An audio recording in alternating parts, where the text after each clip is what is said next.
नमो बुद्धाय जय भीम विचार मंच आयोजित हिंदी धम्म ग्रंथ पठन मालिका में मैं प्रणाली काटे आप सभी का स्वागत करती हूँ। भगवान बुद्ध और उनका धम्म, 7वां भाग, स्त्रियों की धम्म दीक्षा। महाप्रजापति गौतमी, यशोधरा तथा अन्य स्त्रियों की धम्म दीक्षा।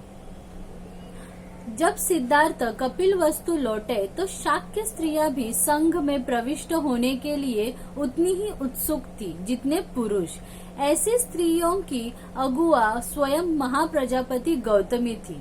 जिस समय तथागत शाक्यों के न्युग्रोधाराम में ठहरे हुए थे, महाप्रजापति गौतमी उनके पास पहुंची और बोली, भगवान, यह अच्छा होगा यदि स्त्रियों को भी तथागत के धम्म विनय के अनुसार प्रव्रजित होने की अनुज्ञा मिले।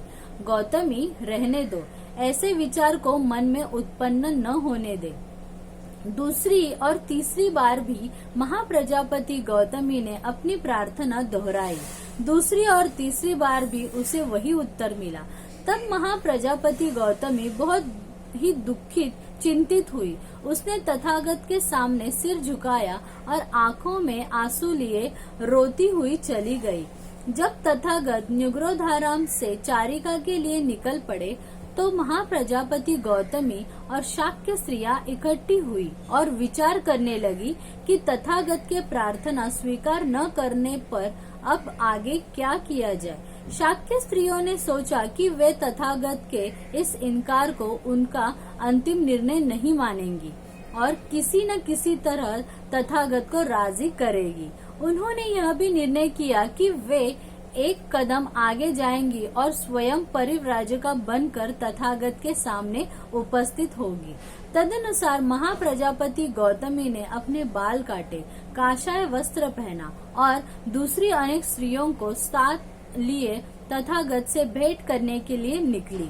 धीरे धीरे अन्य स्त्रियों के साथ महाप्रजापति गौतमी वैशाली के कुटागार भवन में पहुंची। उस समय उसके पांव सूजे हुए थे और उन पर धूल चढ़ी थी। उसने अपनी वही प्रार्थना जो उसने उस समय की थी जब तथागत न्युग्रोधाराम में ठहरे हुए थे, दोहराई और तथागत ने भी फिर उसे पूर्ववत ही अस्वीकार कर दिया। प्रार्थना के दोबारा अस्वीकृत हो जाने से प्रजापति गौतमी बहुत खिन्न हुई और कुटागार के दरवाजे के बाहर जाकर खड़ी हो गई। वह नहीं जानती थी कि अब वह क्या करे कि जिस समय वह इस प्रकार खड़ी हुई थी, आनंद ने कुटागार की ओर जाते समय उसे देखा और पहचान लिया। उसने महाप्रजापति से प्रश्न किया, तू यहाँ इस प्रकार बरामदे के बाहर क्यों खड़ी है? तेरे पांव सूजे हैं, उन पर धूल चढ़ी है, चेहरा दुखी है, आंखों से आंसू बह रहे। आनंद, क्योंकि तथागत स्त्रियों को घर से बेघर हो उनके धम्म और विनय के अनुसार प्रव्रजित होने की आज्ञा नहीं देते। तब आनंद स्थविर वहां गए जहां तथागत थे और तथागत को अभिवादन कर एक और बैठ गए। इस प्रकार बैठकर आनंद ने तथागत से निवेदन किया, भगवान, महाप्रजापति गौतमी बरामदे के बाहर खड़ी है।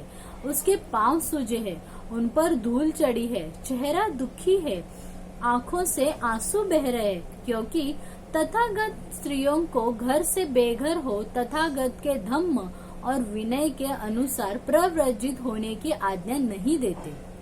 भगवान, यह अच्छा हो यदि महाप्रजापति गौतमी की इच्छा के अनुसार स्त्रियों को भी प्रव्रजित होने की आज्ञा मिल जाए। क्या महाप्रजापति गौतमी ने तथागत की विशेष सेवा नहीं की है जब मौसी की हैसियत से तथागत की माता का शरीरांत हो जाने पर वह अपने स्तन से ही तथागत को दुग्धपान कराती रही है? यह अच्छा होगा भगवान यदि स्त्रियों को भी घर से बेघर हो तथागत के धम्म और विनय के अनुसार प्रव्रजित होने की अनुज्ञा मिले। आनंद, रहने दो, तुम्हें यह न रुचे कि स्त्रियों को भी प्रव्रजित होने की अनुज्ञा मिले। दूसरी बार और तीसरी बार भी आनंद ने अपनी प्रार्थना दोहराई और दूसरी तथा तीसरी बार भी आनंद की प्रार्थना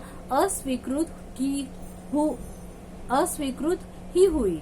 तब आनंद स्थविर ने तथागत से प्रश्न किया, भगवान, आपके द्वारा स्त्रियों को प्रव्रजित न होने देने का क्या कारण हो सकता है? भगवान जानते हैं कि ब्राह्मण का यह मत है कि शूद्र और स्त्रियां कभी मोक्ष नहीं प्राप्त कर सकती, क्योंकि वे अपरिशुद्ध होती है और पुरुषों के मुकाबले में निम्न जाति की होती है। इसलिए वे शूद्रों और स्त्रियों को प्रव्रजा नहीं लेने देते।